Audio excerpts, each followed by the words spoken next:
Today, the final one here on the show. The head coach and the quarterback. Is that a duo? Let's start with that. Is that a duo worthy or capable of winning a Super Bowl in Miami? Well, thanks for saving the best for last. Yeah, I'm certain that Ryan Tannehill is a good part of the equation. You're going to put me out on the limb and ask me about Joe Philbin. Joe Philbin is a 23-25 coach. That's what he is. That's what his record says that he is. I like the idea of Ryan Tannehill being a 27-touchdown, 12-interception quarterback a whole lot better. Obviously, the Dolphins personnel department has made moves that they believe can get the entire team over the hump, including Joe Philbin, to the point where no matter whether players are, not all that excited about playing for him at the end of the season, they've got so much talent that it overcomes that. And that's been the problem the last couple of years. In 2013, this was an 8-6 team. They needed to win one of their final two games to make the playoffs, and they lost both of those games to two teams that they had beaten earlier in the season. Last year, the last four games, they lost three of them. So this is not a team that has finished strong for Joe Philbin, and I get the feeling that a lot of that has been players not all that excited about playing for him. He's made some changes.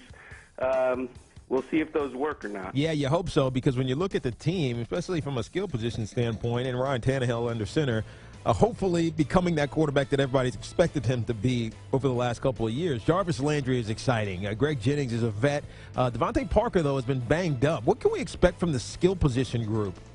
Yeah, Devontae Parker is a beast. And we will see that probably later in the year. He didn't play the entire preseason and training camp because he had foot surgery. He finally played this last preseason game. He got 8 snaps.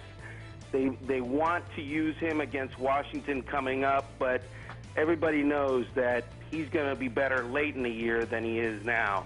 As far as the rest of the receiver corps, they're veterans. And the important part for this receiver corps is very simple. There's too many of them for one guy to always dominate.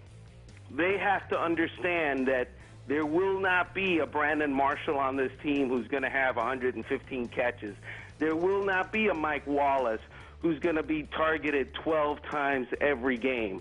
They're going to have to get used to the idea of sharing. Armando, for some reason, the national narrative, it escapes Miami when you get to, it's probably a little bit too strong of an assessment, but tortured fan bases. But it has been a long time, and obviously, you heard Marino in the open there, and Ryan's trying to fill the shoes. But usually it's about the Browns and the Raiders and the Bills. But I would imagine that there's a palpable energy with Dolphins within the fan base that hasn't been this visible, this evident, probably since Dan. Do you feel the same thing? I absolutely feel the same thing. There's a different vibe around the entire organization and the fan base. Part of that with the fan base is the fact that the stadium, Pro Player, Joe Robbie, Dolphins, now Sun Life, soon to be something else stadium, was remade almost from the ground up.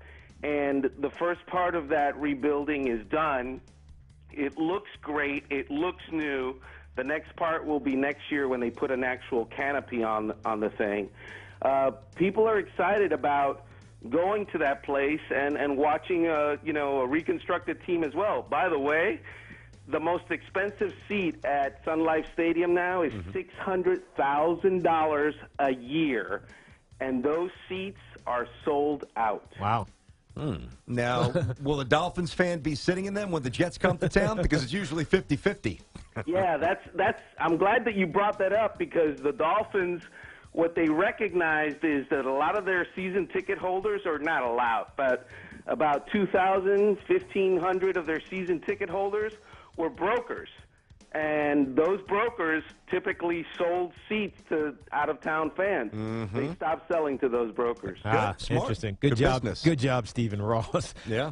Armando Salguero, Miami Herald, Dolphins, 2-days. Last one, Tiki obviously, Tierney, CBS Sports Radio. Yeah, obviously we think the defense in Miami is really going to be one of the calling cards of this team. They bring in Ndamukong Suh and Cameron Wake and Olivia Jordan has been there, or Olivia Vernon has been there. How good can this Dolphins defense be? They can be very good. I mean, their defensive line, if they're not the best in the NFL, they'll probably be 1, 2, or 3, based on the fact that, Ndamukong Suh is added to a pretty hefty defensive line to begin with. As long as they're better than they were late last year, you got to, again, in that 3 out of 4 losses late in the year, the Dolphins scored points. They scored 37 points against, Denver and lost. And so when that's happening, you have issues not on offense, not anywhere else. The defense just fell off the table. The Patriots scored 41 points on them at the end of the year. And after the Dolphins had dominated them early in the year. So that's an issue that they've addressed. They're going to be more multiple than they have been in the past. And they actually, while doing that, they dumbed it down. In other words, they're going to show more stuff, different stuff, but they're only going to do a certain amount of it the entire year. So